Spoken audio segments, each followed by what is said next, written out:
Dizem que a Unipar é a indústria das indústrias. Isso muito em função de que os seus produtos servem como insumos para outras cadeias produtivas. E até aí, muito bom. Vamos olhar um pouquinho o ano de 2024 e perceber que, embora o resultado não tenha sido nada bom, muitos números em queda em relação ao ano de 2023, ainda assim alguns aspectos são bem interessantes. Vamos lá?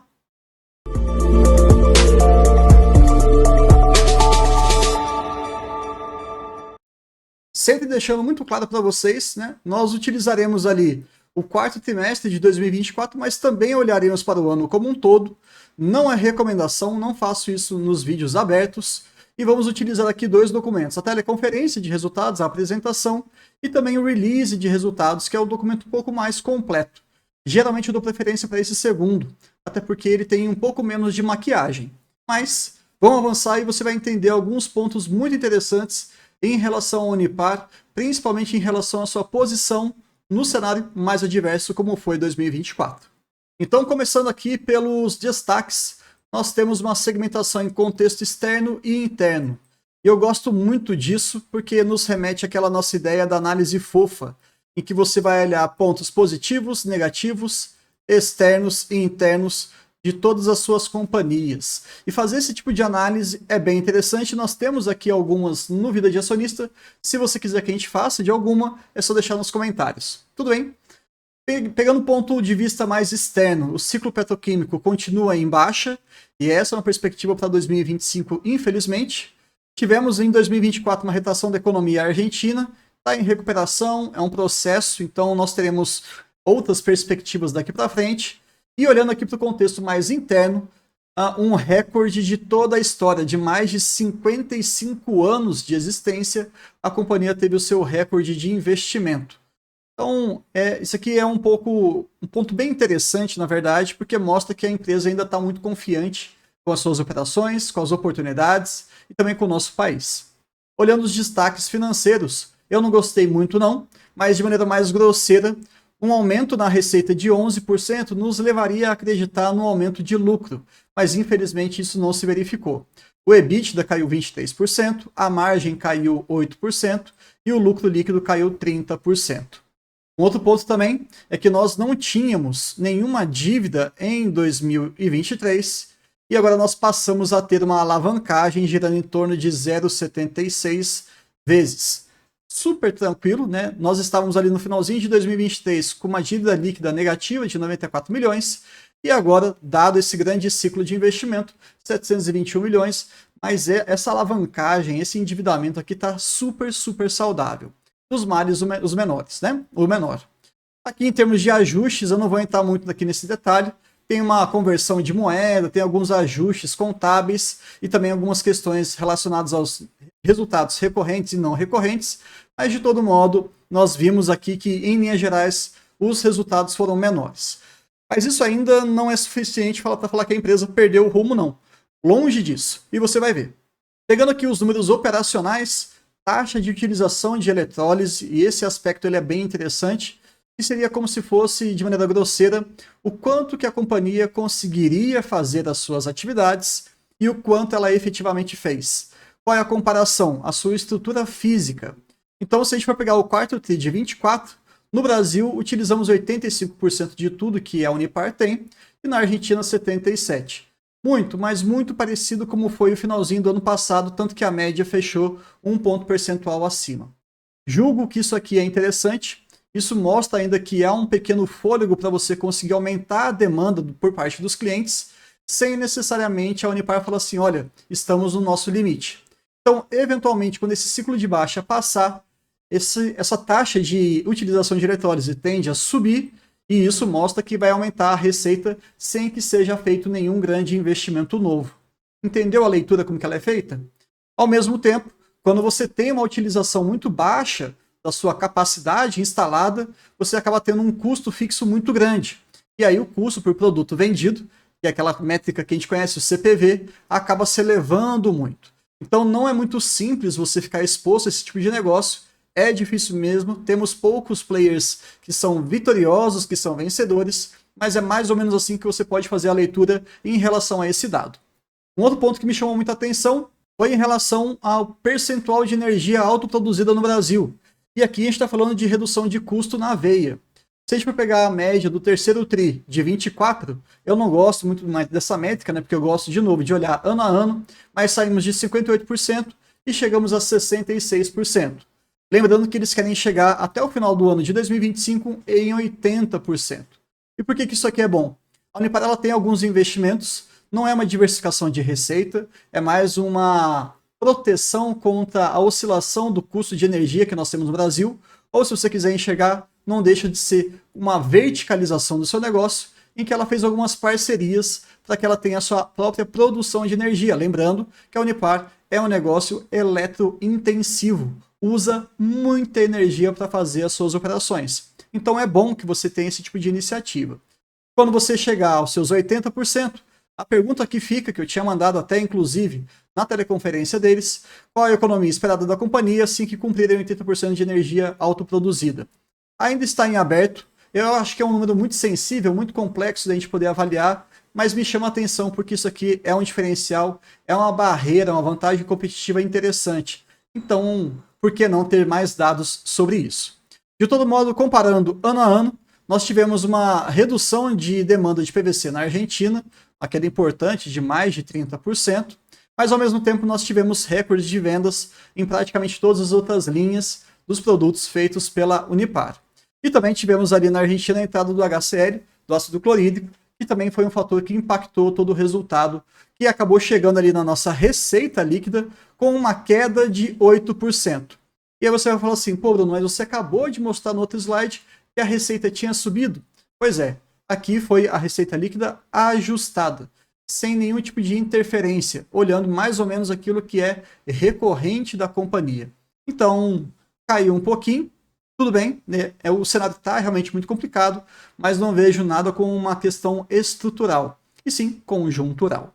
Avançando mais um pouquinho aqui, a gente acabou de falar sobre a questão do CPV ajustado.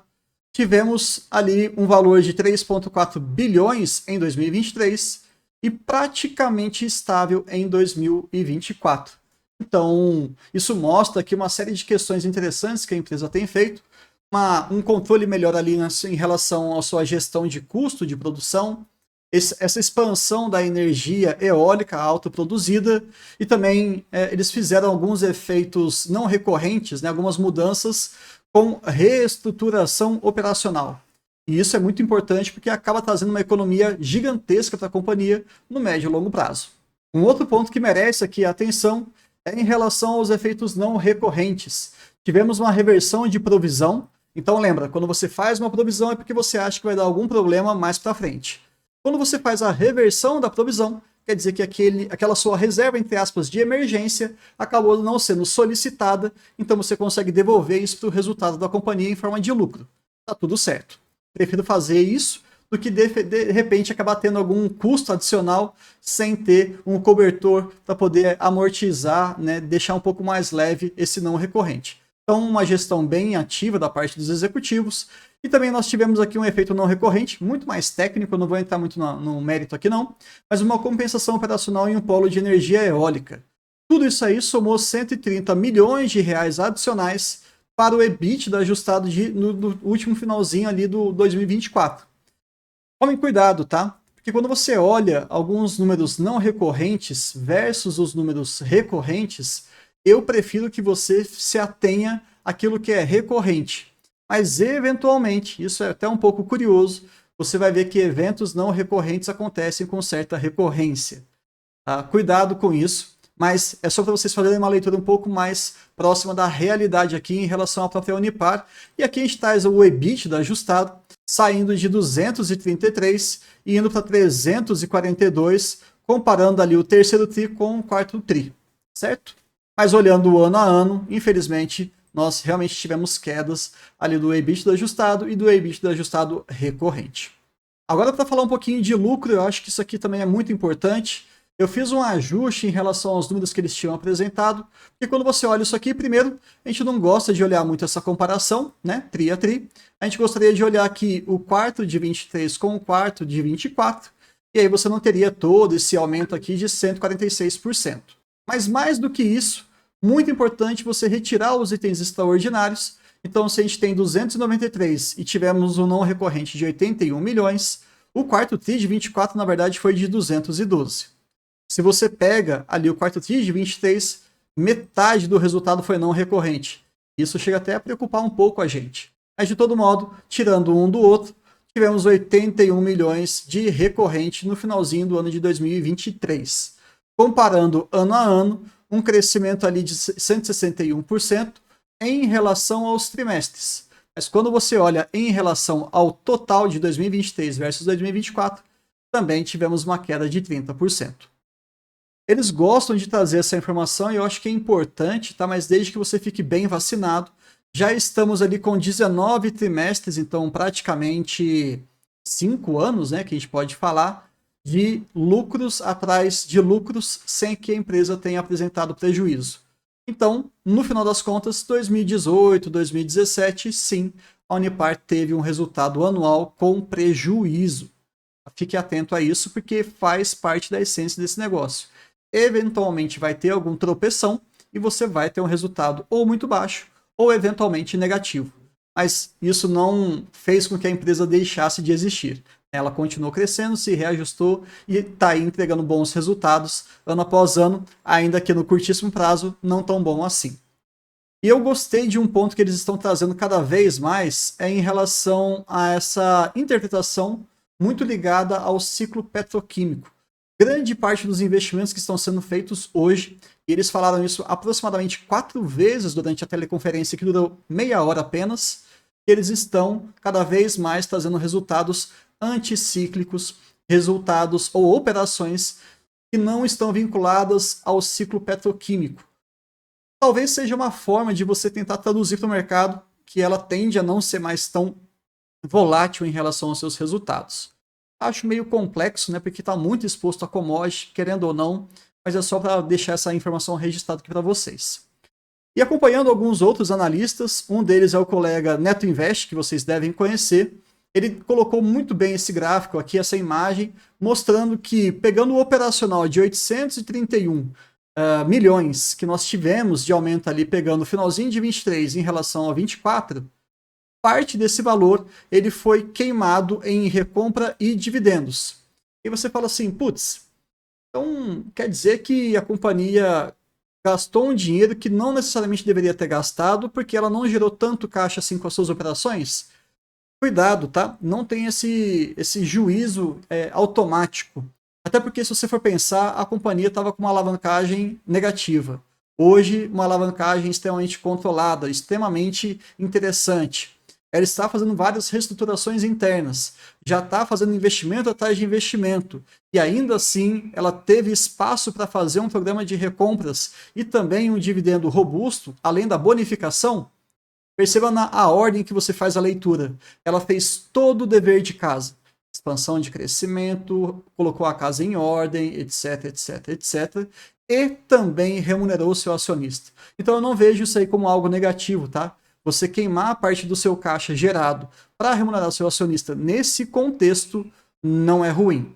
Só não pode ser sustentável ao longo do prazo, porque isso tende a consumir cada vez mais o resultado da companhia. Mas ainda assim, não é algo que compromete todo o futuro dela. Tudo bem?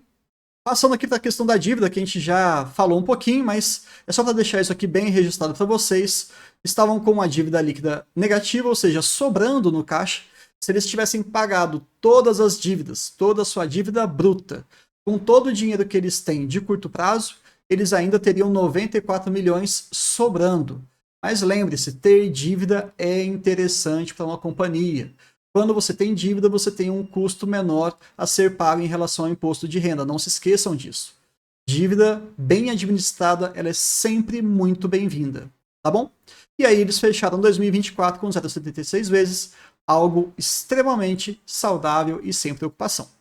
Vou fazer aqui um breve resumo em relação à parte de perguntas e respostas, que também foi bem rápido. Então a gente contou ali com o diretor-presidente e o diretor financeiro, e eles trouxeram alguns highlights, algumas respostas que eu acho que vale a pena aqui a gente dividir. Primeiro, para 2025, preços baixos, margens apertadas e exposição à guerra de tarifas, principalmente aí com o Trump lá nos Estados Unidos, né? Então isso aqui vai colocar em xeque os resultados de 2025. Imagino que não vai piorar tanto, posso queimar minha língua, mas eu também não espero um ano excelente ou muito melhor do que foi 2024. Tá bom? Motivos para aumento da margem bruta, que a gente acabou percebendo isso, e eles só reforçaram alguns aspectos, né? Redução de custo, que a gente está falando de energia, que é uma variável interna. Estratégia comercial e operacional, que também é um aspecto interno. Desvalorização cambial, que é também algo mais ligado ao mercado externo, né? Eles não definem isso tanto. E o aumento do preço da soja. Então perceba que algumas métricas operacionais da companhia estão extremamente expostas a fatores que eles não controlam. E mais uma vez, isso não é necessariamente ruim.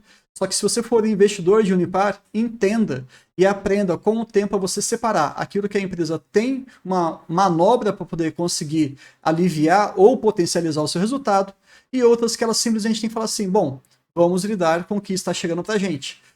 A questão do câmbio, a questão do preço da commodity e por aí vai.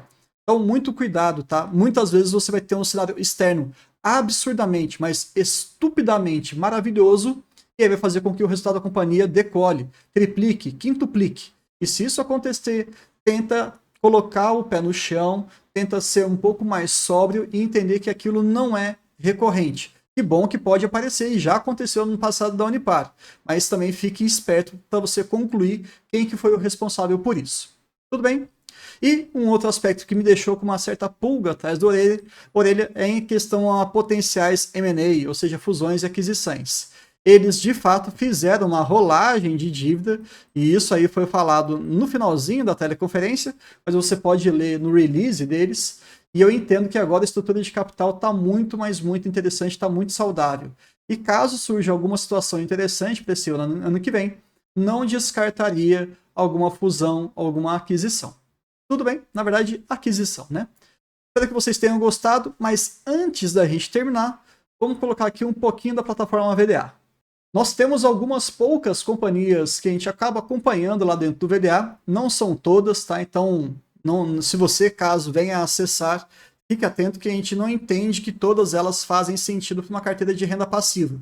Então, considerando o cenário que elas estão, considerando um pouquinho da sua história, alguma avaliação um pouco mais subjetiva, mas também qualitativa e quantitativa, a gente vai nomear, a gente vai elencar algumas ali para que você possa ter pelo menos uma pré-seleção, e aí sim você toma a sua decisão do qual que você vai colocar na sua carteira. Não é nenhum tipo de indicação, mas são as poucas empresas que eu acho que fazem sentido para quem gosta de renda passiva. E das mais de 400 que a gente tem na bolsa, sinto lhe dizer, mas eu enxergo menos de 30, talvez menos de 25 empresas potencialmente interessantes para isso. Mas enfim, é uma questão de opinião, tá tudo certo se você discordar. Mas colocamos ali um ranking em relação ao dividend yield para o ano de 2025, e nós temos ali empresas como Metal Leve com uma projeção de quase 12%, BB Seguridade com mais de 10%, isso talvez seja bem provável mesmo. A Itaúsa também com seus 10%, que é bem interessante. Mas na hora que a gente olha para a nossa amiga Unipar, realmente ela está bem desinteressante. Quando é abaixo de 8%, eu deixei configurada a plataforma para ficar vermelhinho. Quando é acima de 8%, aí ele fica verdinho, tá? Essas e outras funcionalidades vocês acabam aprendendo com a gente nas nossas lives abertas e em alguns outros vídeos.